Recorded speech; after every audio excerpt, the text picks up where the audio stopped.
Hello and welcome to my studio journal. Now back in 2022, I started to redesign my home studio, shifting from software to hardware for the first time. What began as a few videos for some curious students soon became an ongoing unfiltered record.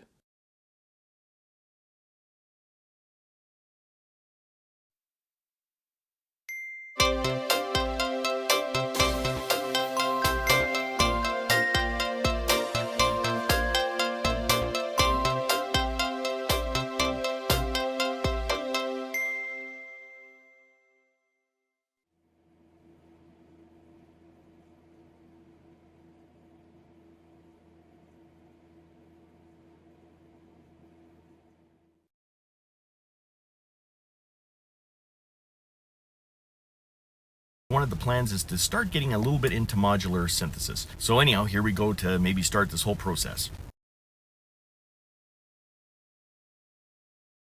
Let's take a look at this.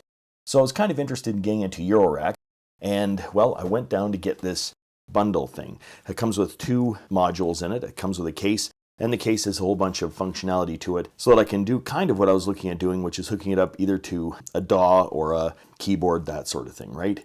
Now, I got this thing. The thing is, it's not taped shut, so whether it's new or returned, let's find out. So if we open this up, well, looks like it's fine. Let's see here. Oh, we have to, so we have here, let's see here. This is all the patch cables and such. So it comes with, good question, how many patch cables does it come with? It looks like, oh, they're all different sizes and all sorts of stuff there. So some of them are doubled around, so it looks like it comes with, what is it, 2 white cables, 2 blue cables, and 2 green cables. Okay, so 6 cables in all. All right. Not bad for a start. And that, so that's kind of good. Then it also comes with your power adapter. Nice, nice, nice. Allen wrench to actually put in the modules, which is good. Let's see here. Take off the end there. Take off the end there, and this thing around here. And it looks like it's pretty nice. These knobs are totally different than the ones that I saw in any of the videos and all that sort of stuff. They were black and kind of shiny and all that sort of stuff. But does that really matter? I'm thinking probably not too terribly much. So, just for fun, also has a manual in the bottom here. Or no, it doesn't. It just talks about the red stripe when hooking up the manual, like when hooking up the ribbon cables inside, and you get a couple of stickers. Now I might actually put, just like it has here, just because of where I'm going to have this in my setup, I usually don't put stickers on these things, but I might actually do that on the front. I don't know, we'll see. I'll see how I feel about it. So anyhow, we're going to just pop this open. They have nice wood end cheeks, which is kind of cool. And it's fairly light.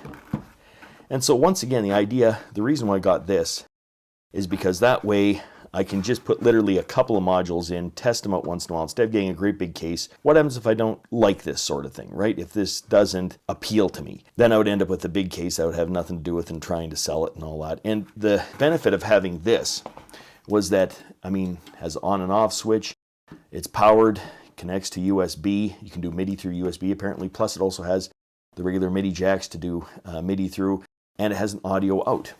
So these two audio right here, these two audio inputs are then sent to the back audio in the form of a mono jack. I would imagine that I can either hook this straight up to the mixer, or if I wanted to, I could just go straight out of here into the audio in of the mini brute or something to that effect. It also has a CV and gate for MIDI channel 1, CD and gate for MIDI channel 2, and a mod for modulation wheel and a keyboard as well as a clock. Now I also have Volcas which have a clock in them, so it's quite possible maybe I can connect some of these things up that way as well. So anyhow, this was just kind of, like I said, a starter thing just to kind of get into the whole Eurorack thing without spending a lot of money. It's actually a pretty cheap case, but it's actually, I mean, it's a nice quality case. And what I kind of like about this, and I'm almost thinking that the way I want to go is building kind of like almost a mono synth in a way of some Behringer stuff. And a case like this might be the way to go. This way I can haul something like this over to the desk or just pull it out on the shelf. You know, it will be very accessible and kind of easy to get to it. I really like what I see here so far. But before I get into this, there's a lot of things I have to get done in my studio today because unfortunately, well, not unfortunately, I've been so busy teaching that I just have not had time to get things straight. I still have all the cables to hook up on the mixer that I've yet to do. And I'm kind of debating as to whether, I was thinking of getting two Behringer rack mixers, but now I'm kind of thinking maybe I'll get an L12, very similar to the L20 I have from Zoom.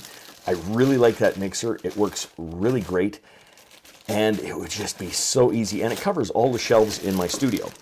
So by doing that, I actually get to cover everything that's there, and it's pretty good. So, all right, I'll make sure to put this back as I did the wrong way. Okay, that goes in like this. And then that, well, this also goes around here, but do I care about that at this point? I don't know. So I'm just going to put this back and just set over to the side for a bit. Well, I kind of look at my studio, well, okay, that's not right, but anyhow, I'm just going to set it in this box for right now, and I'll get to it later on and set this up, and we'll discuss more of how I want to set it up.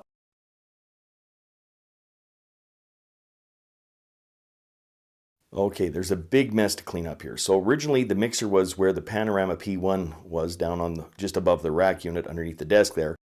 And I put it back where I like it much better, which is on that stand over there attached to the desk. So now I have to connect that all up, which means that there's also some other problems in that if I go over to this way, I have the Roland SP404, which is yet to be connected to anything. And I have this, here's where all the snakes are down there and all the additional cords that have to be connected. And also there's an IKEA light right there, that I have to install on the bottom shelf there. So I'm going to try and get all this thing done. And then I'm going to get back to that nifty case and try and sort out some issues and see where I want to go from there.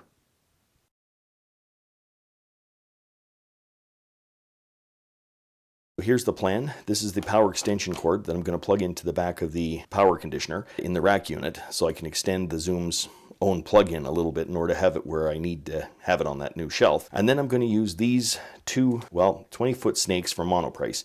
Now I've used the 3-foot snakes before and they really work well as far as a set it and forget it type of thing. So, you know, if you're plugging them in and out all the time, that might be a little bit different, but I really like the way they work. So now the idea is to try and get these things all connected to the mixer. I'm not going to worry about labeling and all of that. Quite frankly, if I get that other mixer, I'm going to have to redo everything anyhow. Plus, I'm also wanting to maybe redo some of the cabling in the back of that whole unit as it is already, and have to figure out some organizational things along with it. So I'm not going to worry about right now. Basically, I'm just testing the cables to see if everything sounds good.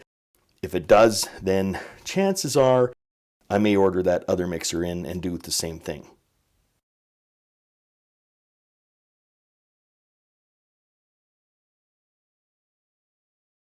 If you'd like to follow the full journey, check out my online studio journal linked in the description. Until next time, I'm just a music teacher having fun. Catch you on the next one.